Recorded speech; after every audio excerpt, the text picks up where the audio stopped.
Welcome back to Right Answers Mostly, a podcast on what you didn't learn in history class, but you really wanted to. My name is Tess Bellomo. And my name is Claire Donald. And spooky season has arrived. Tess, I've been getting the chills thinking about this episode. We knew that we had to cover something spooky for you guys.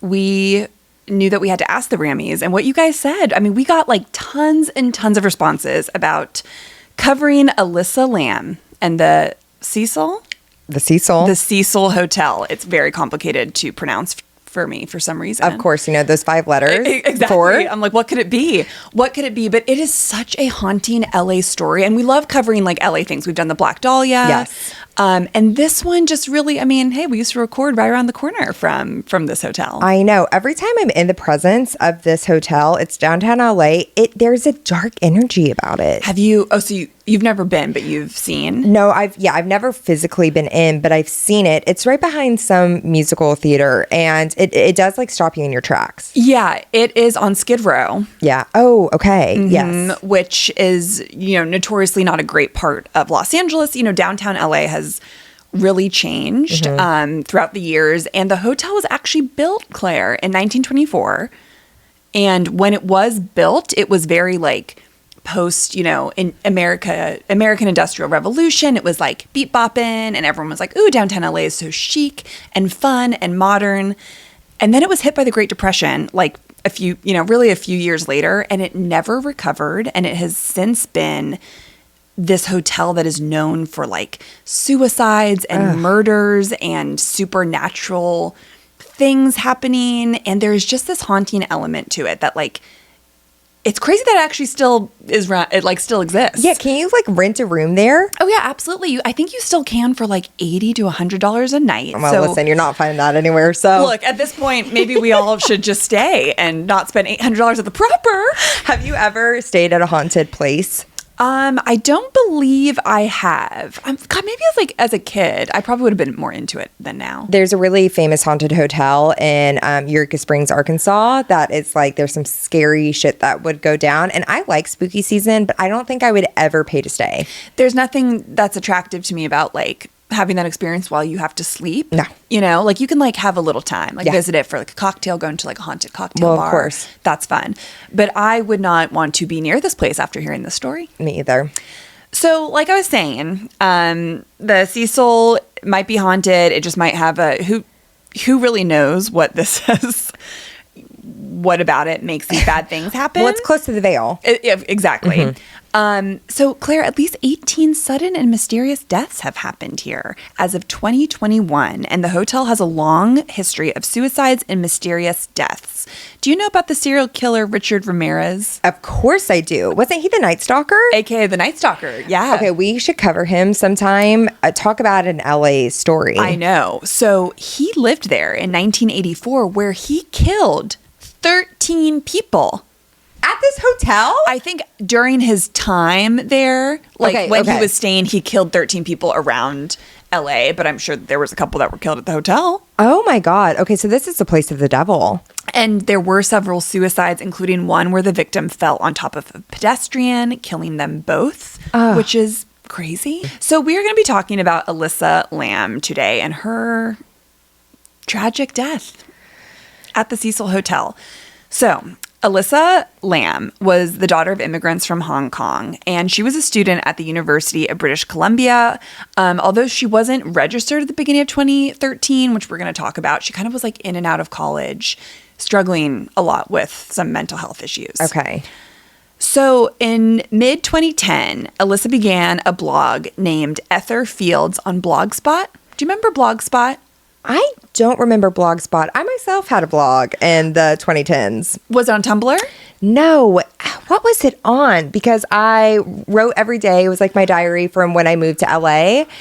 Claire, you need to find this, like make it into a book. I'm so mad because I think I deleted it because I was so embarrassed that I was like, no one can ever see this. But like, if you didn't have a blog from 2010 to 2014, what were you doing? I also had a blog on Tumblr after my time studying abroad, and it was called Ragazza in la Città. What does that translate to? Girl in the city. Oh, stunning. And I was like, if I put it in Italian, it makes me like really interesting. Well, of course. Because like I've traveled the world.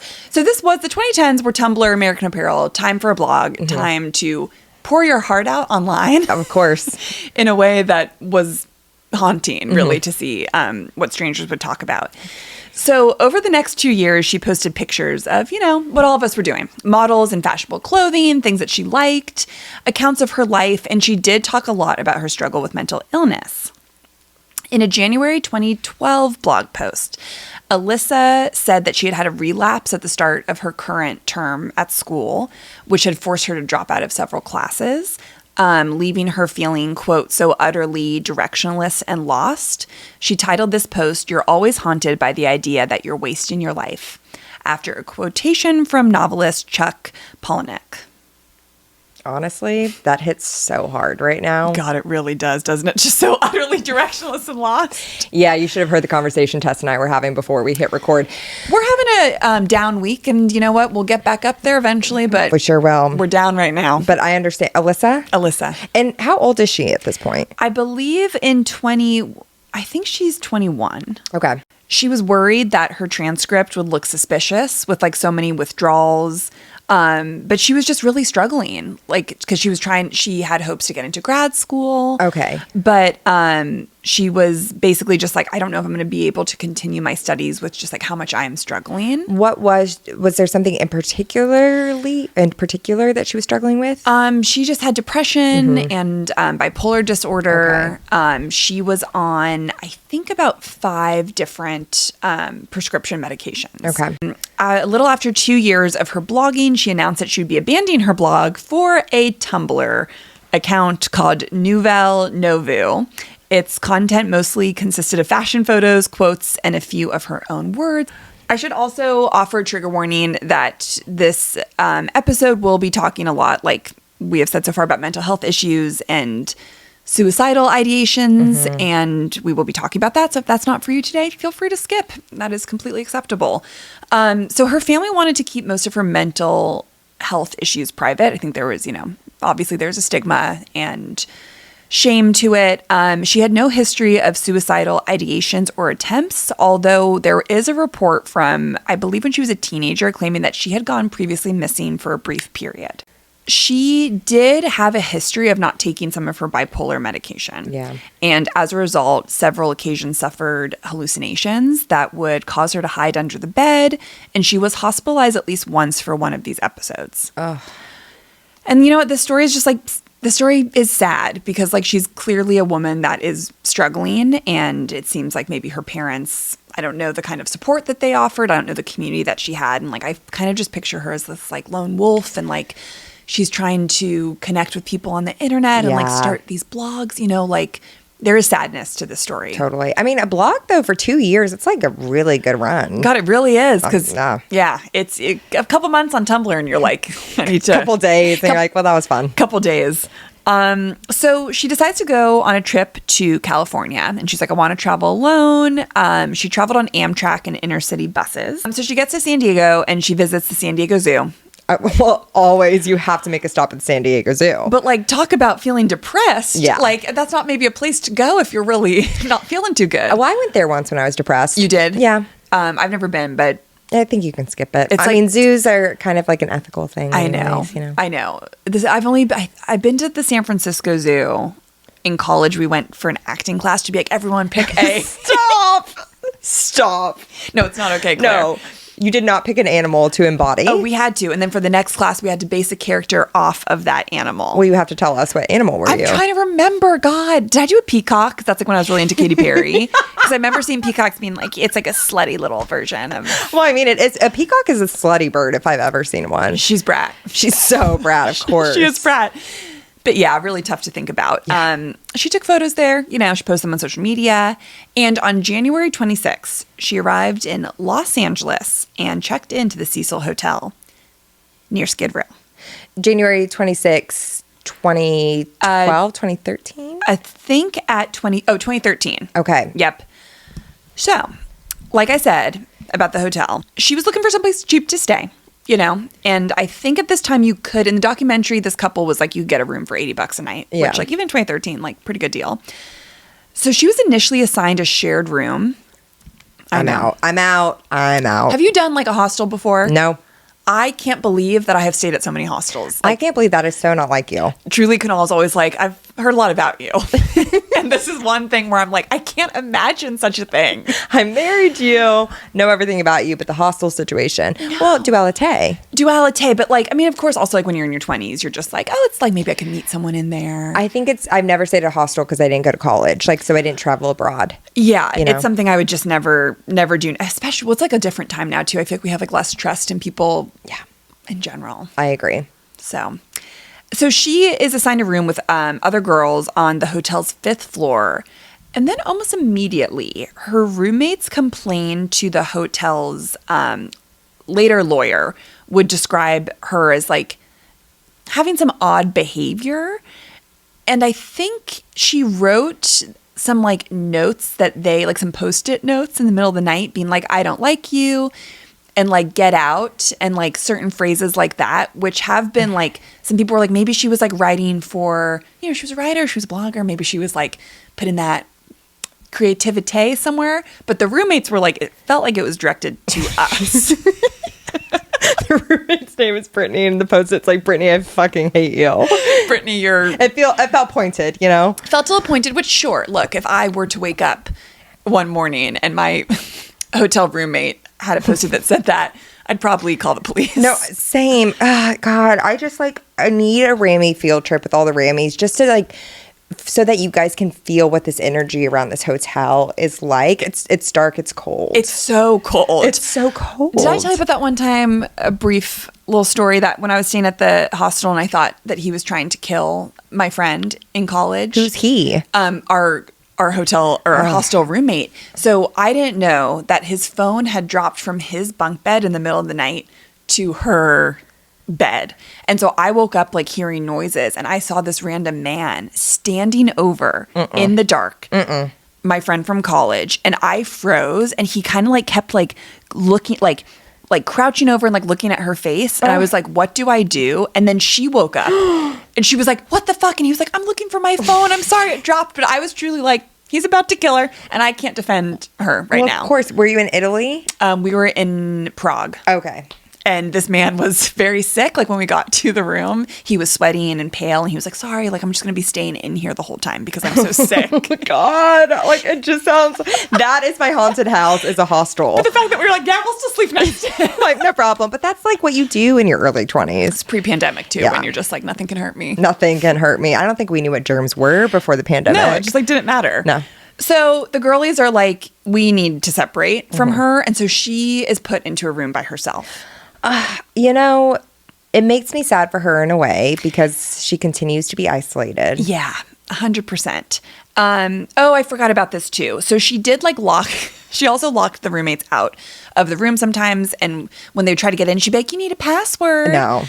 I'd also be like, even if like this isn't scary, this is fucking annoying. At this point, it's like, stop. What's her name again? Alyssa. Alyssa, you can't be doing that. Alyssa's a very pretty name. Alyssa is a pretty name. And a few days before her appearance, Alyssa attended a live taping of Conan in Burbank, but she was escorted off the premise by security due to disruptive behavior. What was she doing? I think she was acting like, look.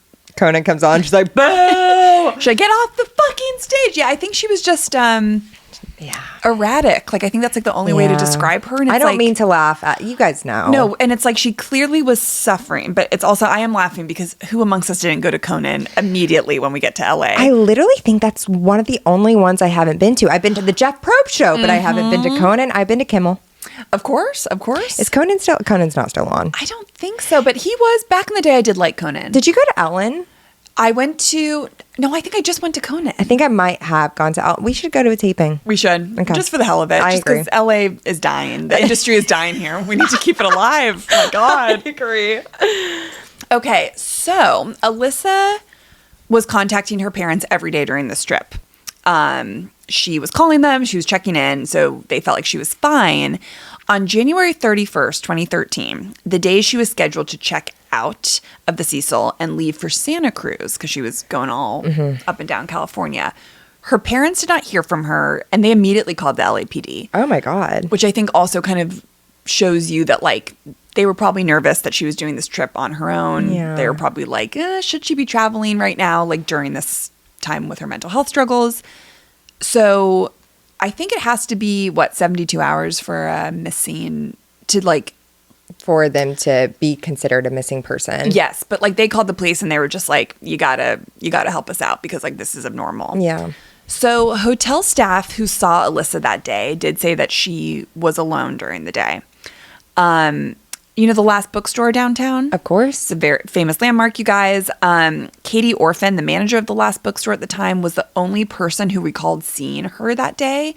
But she was very outgoing, very lively, very friendly. She got gifts to take back home for her family.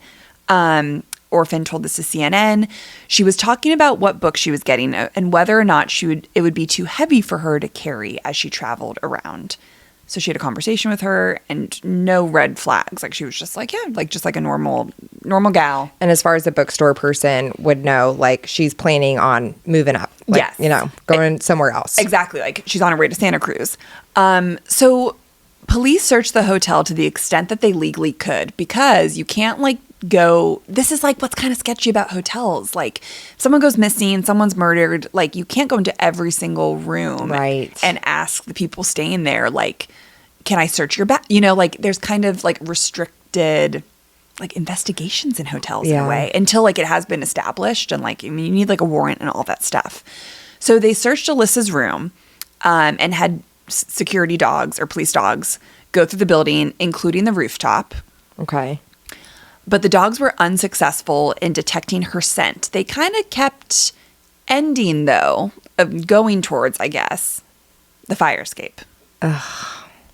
Okay. But they did say that later they searched every room, like once they could, but they only could do that if they had probable cause to believe a crime had been committed, which is tough because it's kind of similar to like cases we've talked about before where too much time goes by and then you just like, you miss that window where you can like get good evidence. Yeah.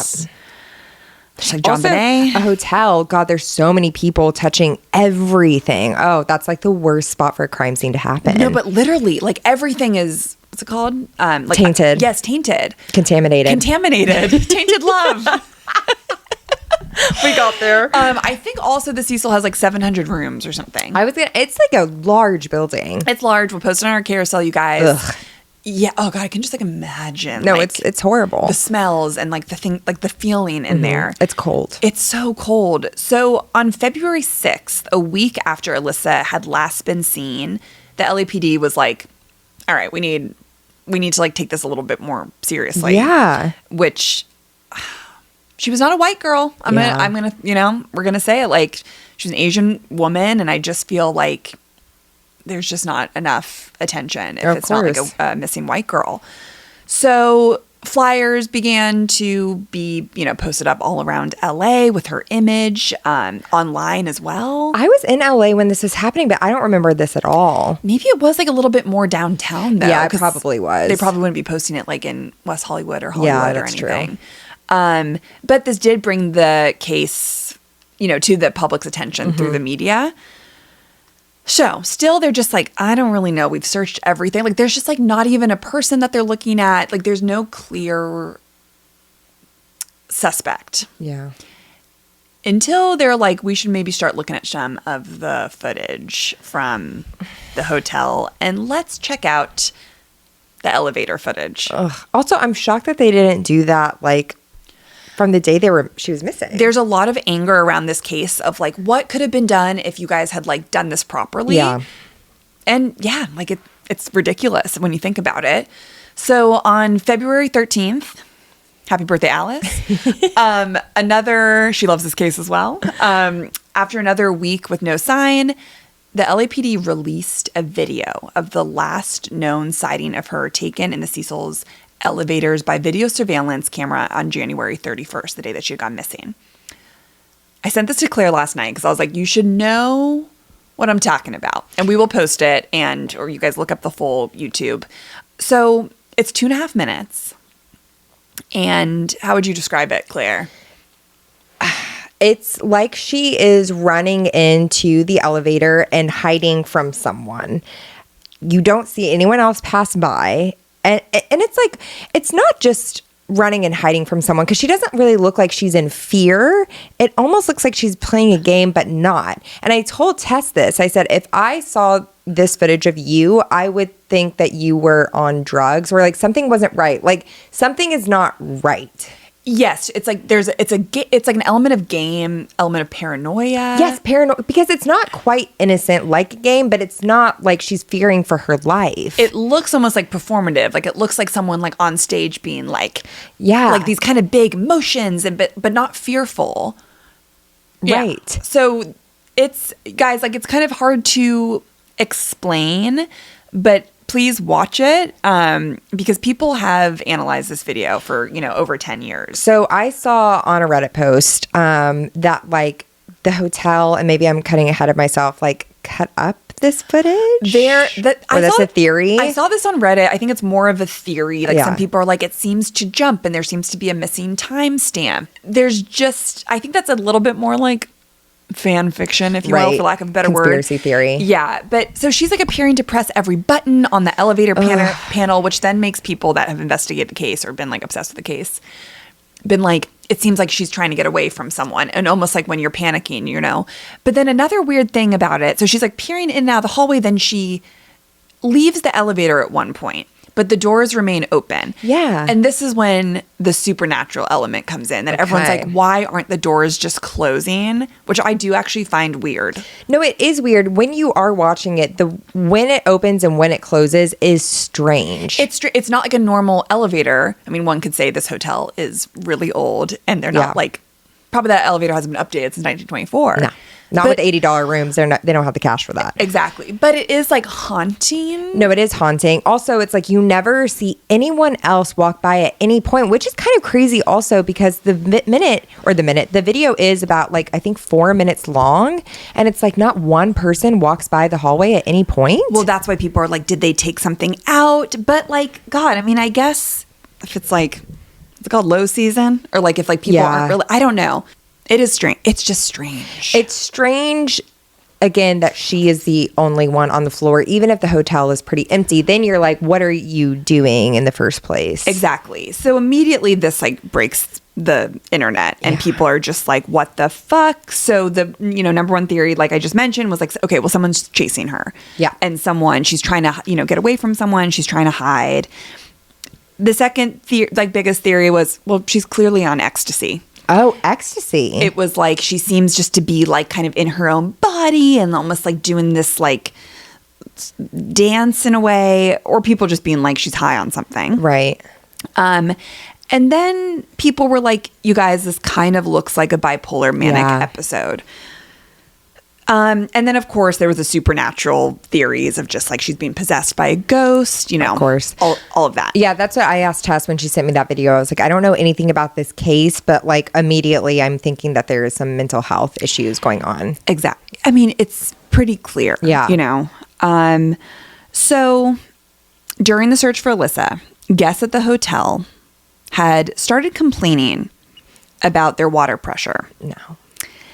Some later claimed that their water was colored black. No. And had an unusual taste. No. Mm-hmm. Sorry, I should have been like, buckle up, buttercups, because this part is insane. It's insanity.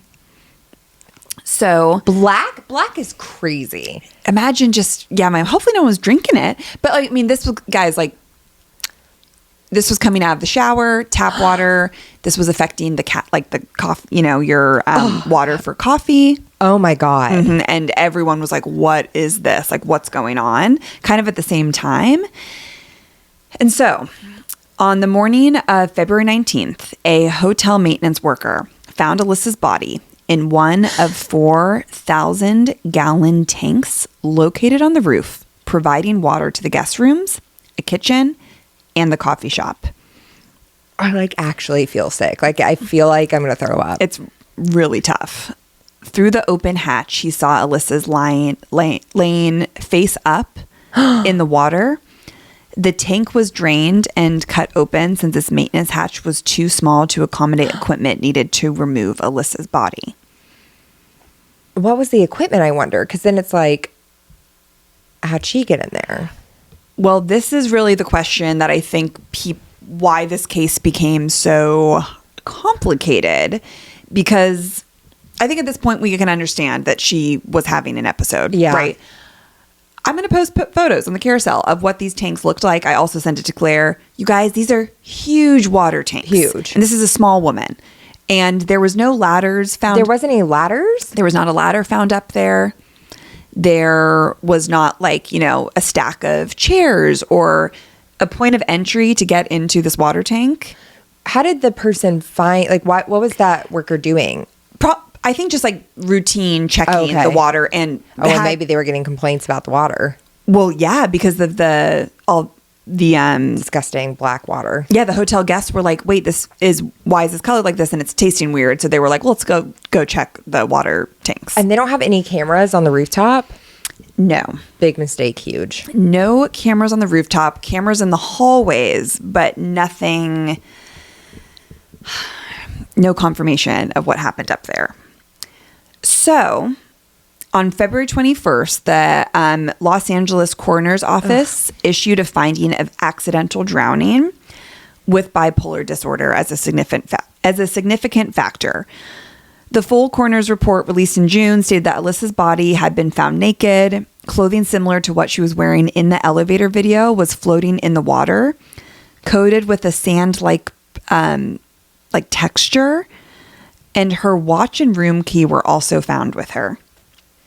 So it was like one of two things. She got in the water tank and then took her clothes off, or she threw her clothes in and then got in, or someone threw them in. Exactly. And sand, that's so odd because it's not like she was in Santa Monica where she's close to the beach. I know. I think the sand-like particle is maybe something that was happening to her body disintegrating in there. Oh my God. Because, guys, it's been a long time. Okay? Yeah. It took like a full, 2 weeks, I think, to find her? Yeah, almost 20 days, actually. So almost 3 weeks. Yeah, almost 3 weeks. So, the body starts doing wild things when you have been dead that long. And you're also in water and, like, the pressure, like, a lot of strange things. So there was no evidence of physical trauma, sexual assault, or suicide. But this is when it gets tricky because the fucking LAPD did not do a rape kit. Oh, they didn't? Mm-mm. So how would they know that there was no evidence of sexual? It's a great question, Claire. They just were like, I guess they were like, to do a rape kit would be like if she was with someone that day, or if there was any, like, they kind of were like, there's not like probable cause to show that like we would need one, which is really silly for any woman that goes missing or is murdered. Like, maybe that's one of the first things that you should do. I was literally about to say that. Just like her being a woman is like probable cause enough. But it's also been 3 weeks and you're supposed to do it 48 hours to get, so true. And she's been sitting in water. And she's been sitting in water. So toxology tests showed traces consistent with the prescription medications found among her belongings, plus non-prescription drugs such as like a sinus, what's it called? Sudafed? Sudafed. How could you not know that, Tess? Oh my God, I know. It's like one of my favorite medications. And ibuprofen. A very small amount of alcohol was found, like a tiny amount, like maybe that she had like 2 drinks that day, but not any other recreational drugs. There was not ecstasy, there was not Molly, there was not cocaine, any of that. However, investigators and experts have noticed that the concentration of her prescription drugs was much less than what she should have been taking. So perhaps she skipped a dose. Yeah. She took half of what she was supposed to. And when you do that to your body when you're used to taking something, it can be very, very dangerous, and it can cause hallucinations, episodes, severe panic, depression, all of that. So that is, I mean, like, just right there, it's like she was having some sort of episode. But this really gets us into, how did she get up there? How the hell did she get up there? So it's interesting. Doors and stairs that access the hotel's roof are locked to guests, right? Because they're not, they don't want them going up there. There's a little bit of security. Well, they haven't had like a clean past. Yeah, they're like, There's been multiple suicides there, no? Yes, yeah, exactly. So they definitely took that seriously and were like, let's make sure that we, don't risk guests going up to the roof. So the staff are the only ones that have passcodes and keys up to the roof. I feel so sick. And any attempt to force, to get up there without a passcode or key would trigger an alarm. But no one heard an alarm that night. Right. There were no... So either it was an employee or she somehow had the passcode, which is fucking weird. But God, isn't that even like saying that? Isn't that weird that she with her roommates was like, what's the passcode like to get in? Oh, she said that? Yeah. Remember like when they would like come in and she'd be like, what's the passcode? What's the passcode? Like, that's kind of strange. Like now that I even like say that out loud, like maybe she got it somehow. I mean, but like, how? I don't know. I know. So the hotel's fire escape, which is where the dogs went, the dogs were like, something happened by this fire escape, could have allowed her to bypass those security measures. Okay. Like if she did go up through the fire escape, because her scent trail was lost near the window that was connected to it. A video posted to the internet after Alyssa's death showed that the hotel's roof was actually a little bit more easily accessible than you would think through that fire escape. And that perhaps two of the lids I think there's 4 huge water tanks up there. 2 of the lids were already open. Okay. But how does she climb up? How does she climb up? Like it's not like rock climbing. There's not little grooves that you can like get. It's like so there's solid. There's no ladder attached to it. That they said that there were no ladders attached. They put ladders up there later whenever they had to be monitored or changed, like the employees would put ladders, but they said that because right now when I'm looking at these pictures, a firefighter has a ladder pulled up to it. Exactly. There's not like ladders attached. Probably also that's for like reason. I don't know. Also, it's like the opening into the ladder thing. Oh, this is so haunting. It's like a square on the roof of it, and it's a pretty small square. I know. Oh my God. So even if the lids were open, let's say that they were left open, I feel like you'd probably those should be closed, right? Like so that your water doesn't get contaminated. So here's the thing. There's like a roof that's above these water towers. It's like a little landing. Yes. And the opening of the water towers is this little square thing. Yes. So she would have to, well, I guess she could jump off of the little roof thing, jump onto the water tower, and then pull herself in there. Yes. Like, I don't think it's physically impossible, but that also takes a lot of strength and like endurance. And people on Reddit, were saying that when you are experiencing like a psychotic break or, severe hallucinations, you kind of get like that. It's like the adrenaline super strength. And if she thought that someone was trying to catch her or kill her or like someone was following her, maybe she hopped up to the Well, the question is actually, Tess, if that were the case, that she jumped off of this roof ledge into the towers, which you guys will just have to look at the carousel. How does she get onto this roof, though? Exactly. How does she get onto that roof? What is literally what is going on? Because the super strength, you either have to have there's no way. There's just no way. Wait, this is actually, okay, you guys actually have to be looking at these photos. Yes, please go at Right Answers Mostly or just Google it, whatever you got to do. You have to look and see how this doesn't really make any sense. It doesn't make any sense at all. So apart from the question of how she got on the roof, which I think we can all say she did, the fire escape, all 4 tanks were 4 by 8 feet cylinders propped up on concrete blocks. There was no fixed access to them, and the hotel workers had to use a ladder to look at the water, like we just said. They were protected by heavy lids that would be difficult to replace from within, too. Even if they were already open, she had to get in there and then close it. The lid on top of herself. What the fuck? Tess, literally. How do you do that? No, I'm telling you, I have the chills. I have the chills. Okay, I literally, up until actually looking at these pictures, I was like, it probably was an accident, and now I think she was. Oh my God, I have the chills. No, I know. I mean, it just does seem like this 2-person job, even with her mental health struggles, of her, paranoia, whatever was happening to her mentally. Once you're in there, how do you close it? How do you close it? It's also dark. You said that it was closed? It was open when she got, there's some video surveillance that people have seen that they're it looked like it was open that night. Maybe it was left open. which is also kind of weird to me. Like, why were Yeah. they left open? But once she was in, she closed it herself. Or it was closed. Yes. We don't know if she closed it Oh, herself. that's true. Or someone closed it, closed it on her. And you know what is weird too? That like the police dogs that searched the hotel for her, even on the roof, did not find a trace of her. Like they found it by the fire escape. Like they kind of kept going towards that, but there was no signs of her on the roof.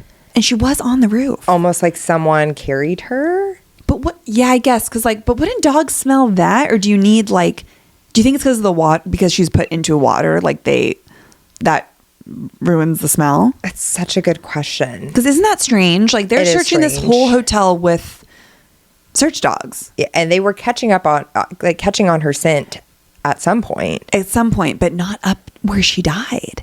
And you'd think too that if she's on the roof, even if she's doing this herself, wouldn't her scent be left on? Like this is like quite the ordeal. Like Well, she of is course. like on all of the things that she would be touching. I'm like, can they not do DNA swabs on these things? Like, because you would have to you would have your DNA on this if you are physically like pulling yourself up on things. No, I know. I don't know if they did.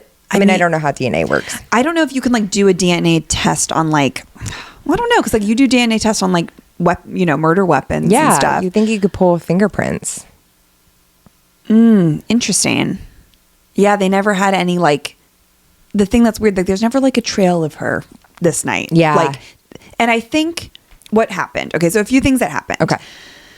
Cause this is all we know, you guys. Like there's not much left to what happened that day, but here's the aftermath. So the people thought that the LAPD search was blotched because what we said, like the autopsy botched.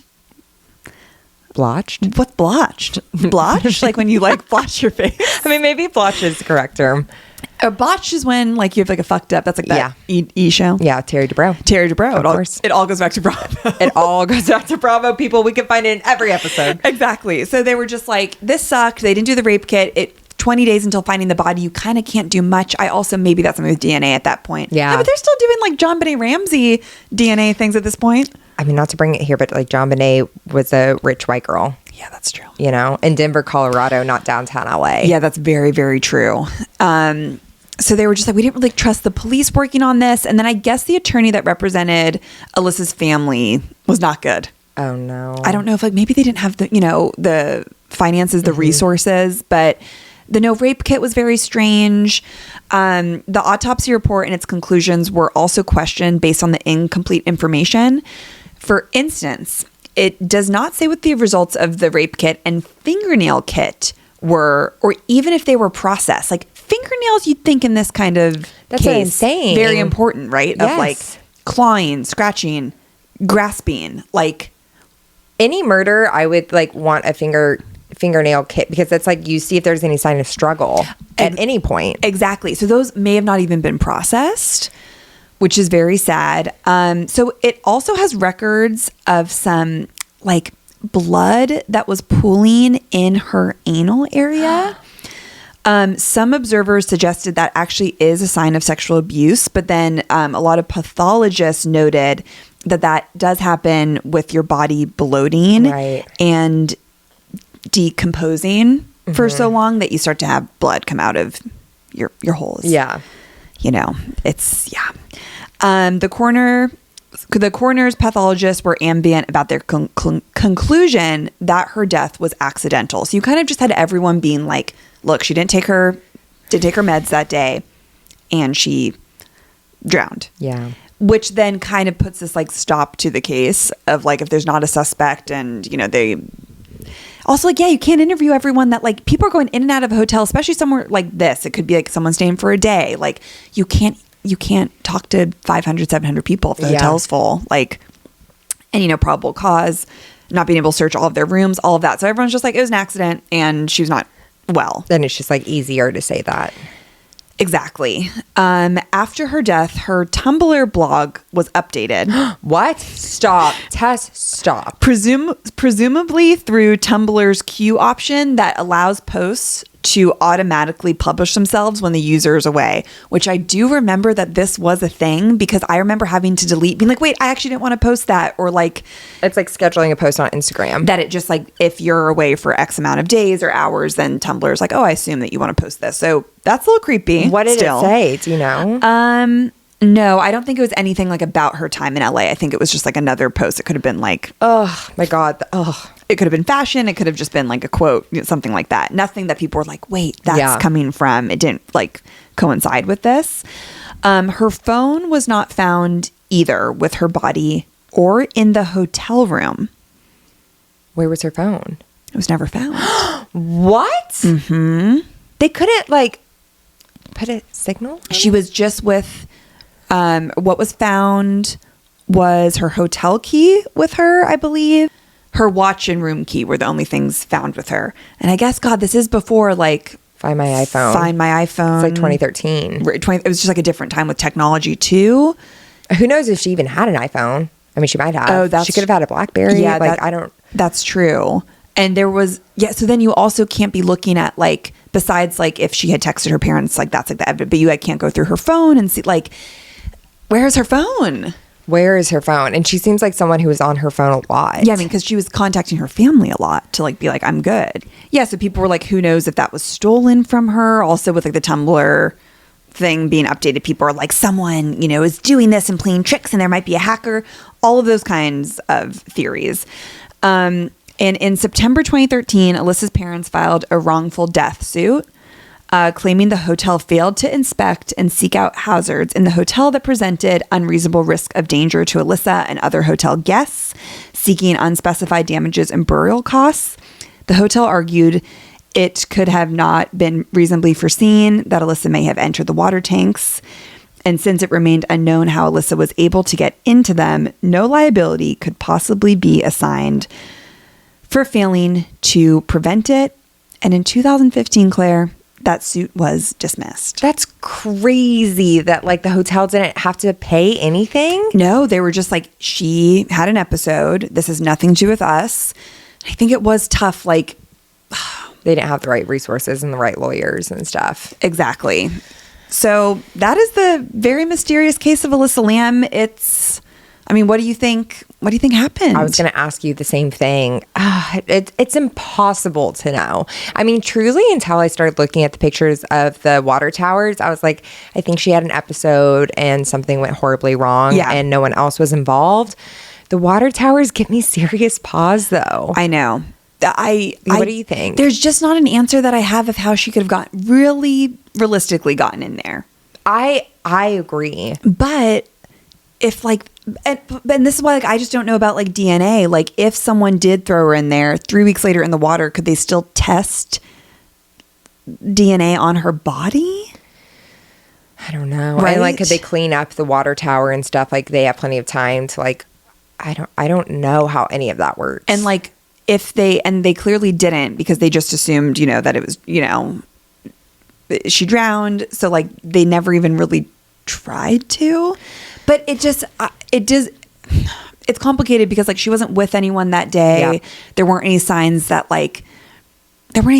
she was like had like met somebody, or I'm just wondering like how thoroughly they investigated the hotel staff because I was like, there's so many characters downtown that it could have been someone that she met downtown that went up. But I feel like, to me, if someone else did it, it was someone who worked at the hotel. Interesting. I think so because of the access to the roof, because of the access to the water towers, more than just a stranger off the street. You know what I mean? That's true. I mean, so they interviewed like everyone at the hotel and they just found no suspects, like nothing even funky. Because I also think it would be one thing if it were her and a hotel staff member that someone might not look twice. But if it's like two strangers that are going up to the roof. Right. And like the fire escape thing makes me think that like she did climb that. Yeah. So that if it was an employee, they would have, that's why the alarm wouldn't have triggered because they like let her up there.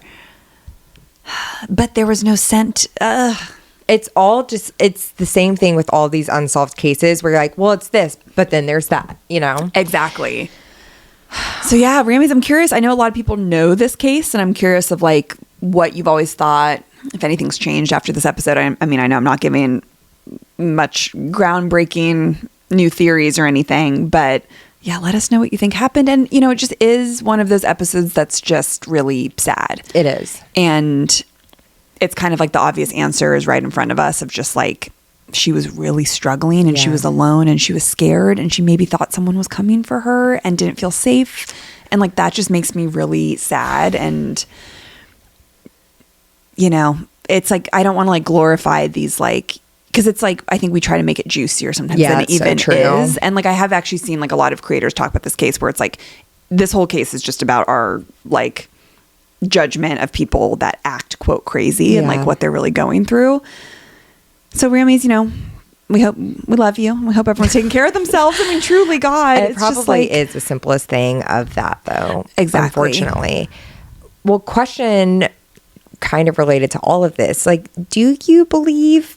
listen, I don't think that it was supernatural that caused this. But do you believe, like, there are dark spirits that, like, haunt spaces and stuff? I totally do. I do, too. I just do, because there's no, like... Sometimes there's no other explanation. And when you have so much darkness that happens, no matter if it's like a ghost haunting you or just an energy or just something that makes, like when you walk into a restaurant and you're even like, I don't like the atmosphere here. Mm-hmm. Think about you don't like that what here? Like the atmosphere. Atmosphere, yeah. Like I'm very sensitive to that kind of thing. Totally. Like, well, you're a witch. Yeah, well, some might say. Yeah. Some might say. Like imagine if you walk into some place where 18 people have been murdered. You're going to probably, your body's going to feel just away.